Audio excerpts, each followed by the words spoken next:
Welcome to Strip Cover Lit, where we squeeze the bigger picture out of literature. I am Adrian Fort, and we are here for another entry into the playlist known as the Opening Paragraphs playlist. Currently, this playlist is comprised completely of opening paragraphs from novels. Novels such as The Silence of the Lambs by Thomas Harris, but eventually I will get into doing some of the better-known short stories, I think, and incorporating short stories opening paragraphs as well. If it seems like I'm talking a little bit fast today, it's probably because I am. Look, in Kansas City, Missouri right now, it is negative 11 degrees, and I live in a studio apartment which is heated by a window unit which I'm currently sitting 3 feet away from. So I have to turn off said window unit in order to shoot videos. So the longer that I'm making this video, the closer my apartment gets to that dreaded negative 11 degrees. Let us start with the opening paragraph to Silence of the Lambs by Thomas Harris. It begins like this. Behavioral science, the FBI section that deals with serial murder, is on the bottom floor of the Academy building at Quantico. Half buried in the earth, Clarice Starling reached it, flushed, after a fast walk from Hogan's Alley on the firing range. She had grass in her hair and grass stains on her FBI Academy windbreaker from diving to the ground under fire in an arrest problem on the range. One more time, just so we got it. Behavioral science, the FBI section that deals with serial murder, is on the bottom floor of the Academy building at Quantico, half buried in the earth. Clarice Starling reached it flushed after a fast walk from Hogan's Alley on the firing range. She had grass in her hair and grass stains on her FBI Academy windbreaker from diving to the ground under fire in an arrest problem on the range. I forgot to write something down. Give me just 1 second. So I want to start with the fact that what we're doing here is we're looking at this in the third person. This is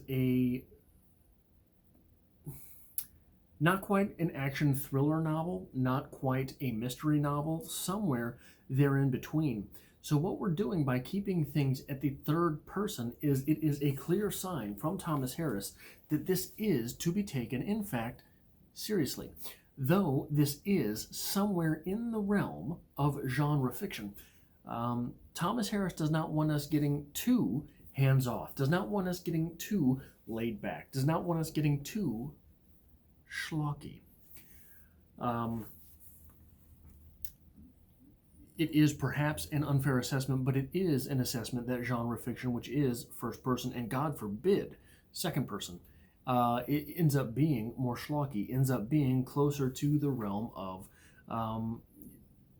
the funnies, right? That is what we are trying to stay away from. And I contend that in the realm of genre fiction, if it is genre fiction, if we're looking at things as a sharp dichotomy between genre fiction and literary fiction, Thomas Harris is as close to a literary writer as you will find in the genre realm. He reminds me a lot of Dashiell Hammett in that respect. Dashiell Hammett, of course, of the Maltese Falcon fame. But Dashiell Hammett is often praised for being a fairly literary writer. Dashiell Hammett's work is still read in university today, though he is often trotted out in pop fiction classes. So we have Clarice Starling introduced in this opening paragraph, and we know from that if Clarice Starling is not the protagonist, is not the main character, she is at least a prominent character. We know, obviously, from knowing whatever any of us know about Silence of the Lambs, that she is the main character, if not the main focus, but the main character. And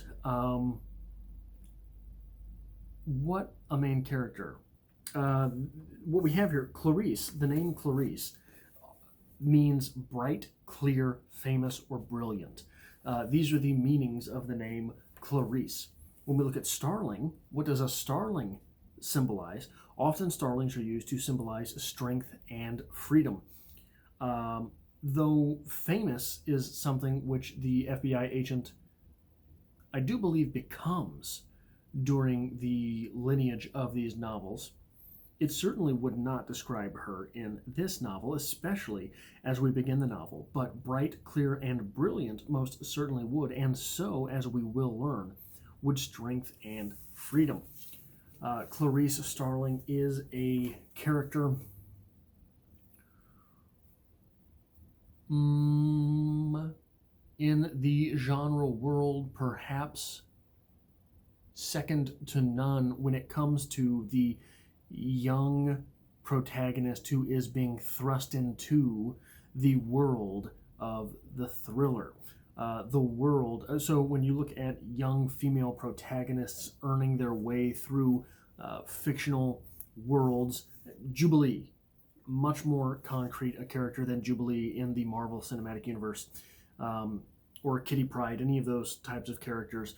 When you look at just different characters making an entry point to a genre world, Clarice Starling certainly, I think, stands out.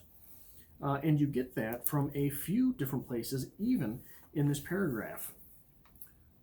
The mention of Quantico, behavioral science, the behavioral science department, as well as the FBI.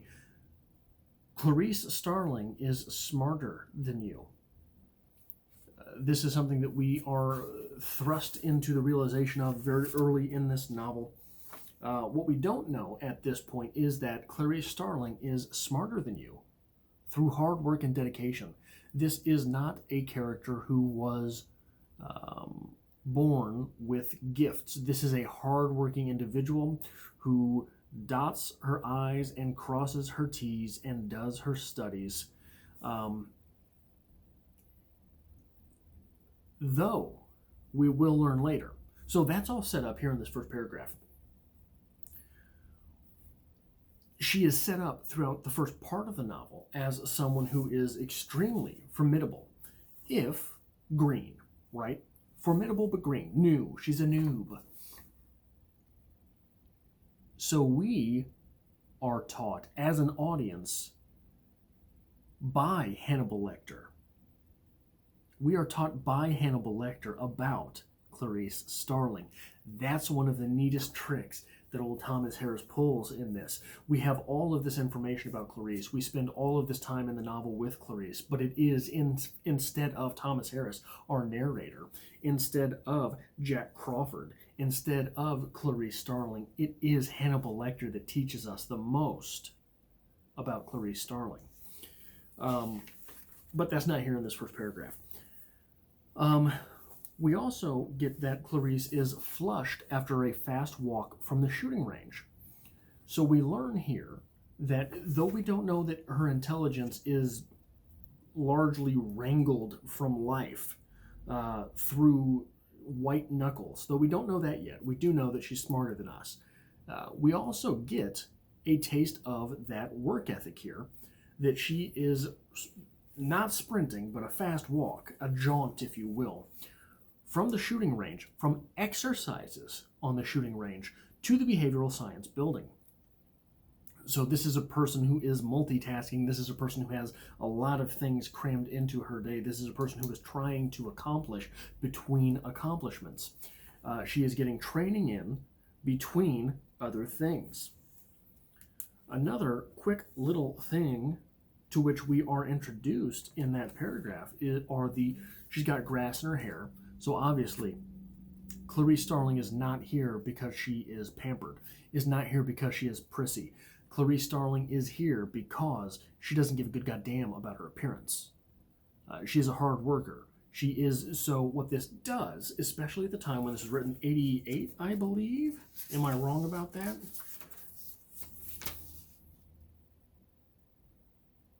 Yeah, 88. 1988. Oftentimes, a female protagonist, especially a female protagonist in this line of work, a female protagonist in this genre, if you want to look at this genre, what you're looking at is the blonde bombshell, right? You're looking at someone who is, if not exclusively her looks, someone who depends on her looks to get ahead. That is not Clarice Starling. She doesn't even care that she's got grass in her hair. But another small thing that we're noticing there, another small thing that we have to take from that paragraph, is the fact that her windbreaker has grass stains on it as well. Now, that might be seen as, hey, she came here straight from the shooting range, yada, yada, yada. Someone who takes their looks all that seriously and has the ability to do so would have something into which she could change, would have a separate windbreaker. We're getting from this, Clarice Starling doesn't have two nickels to rub together. Clarice Starling is almost undoubtedly here on some type of Pale Grant, right? Maybe that's too far for the first paragraph to draw the conclusion, but we understand that she is not one of these people who, I'm going to go to the shooting range, so I'm going to take an extra change of clothes, that way I can go between places. She doesn't care. She doesn't have all that money to get all those clothes. She has what she has, and she'll make do with it. She is utilitarian.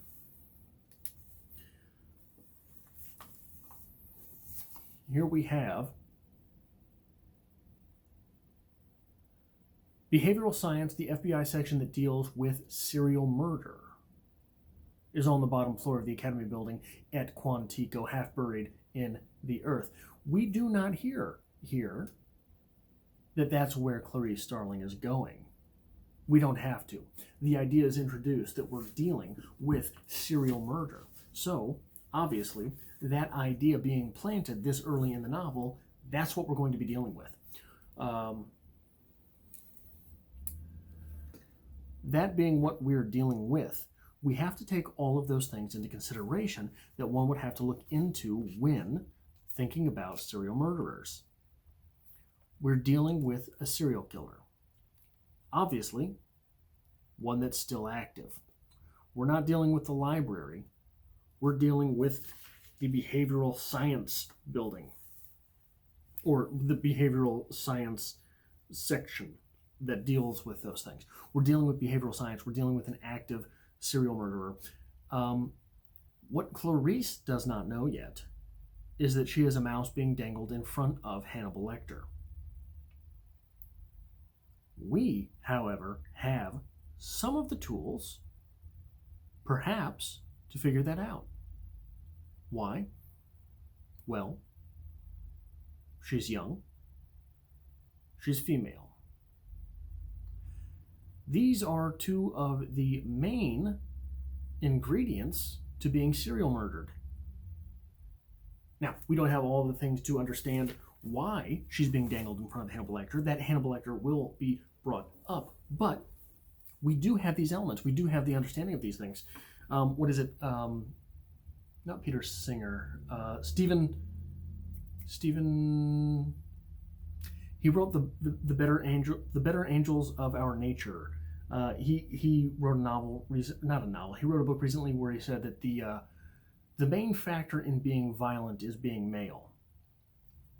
That's basically what you have to know. So if we're dealing with violence, and we're dealing with, basically we're dealing with the inverse of that, right?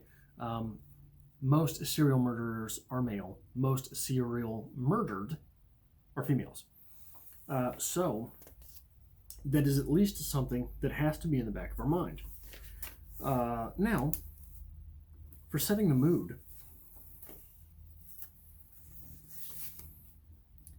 give me a second, I lost it.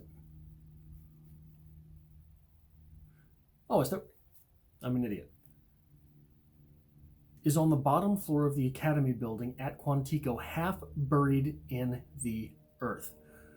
We have no reason to have that little bit of information given to us, if not for the fact that it's going to set the mood for the fact that we're going underground. We're half buried.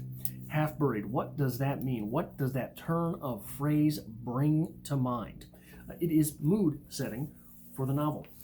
There is no reason to tell us that it's on the bottom floor, if not to say that, hey, we're starting on the bottom. Clarice Starling is here starting on the bottom. We have a hard-working individual who does not have two nickels to rub together, about to be dangled like a mouse in front of a cat, because she's starting at the bottom. So those are a few of the things that we can learn from the opening paragraph of Silence the Lambs by Hannibal Lecter. I do new videos here on the channel Monday, Wednesday, and Friday. If you're looking forward to that sort of thing, maybe hit that subscribe button if you've not already. Hitting the like button really helps me out here on the channel. Mondays here on the channel are for poetry. I also have new videos every Monday, Wednesday, and Friday on my personal channel, a link to which can be found in the description box below.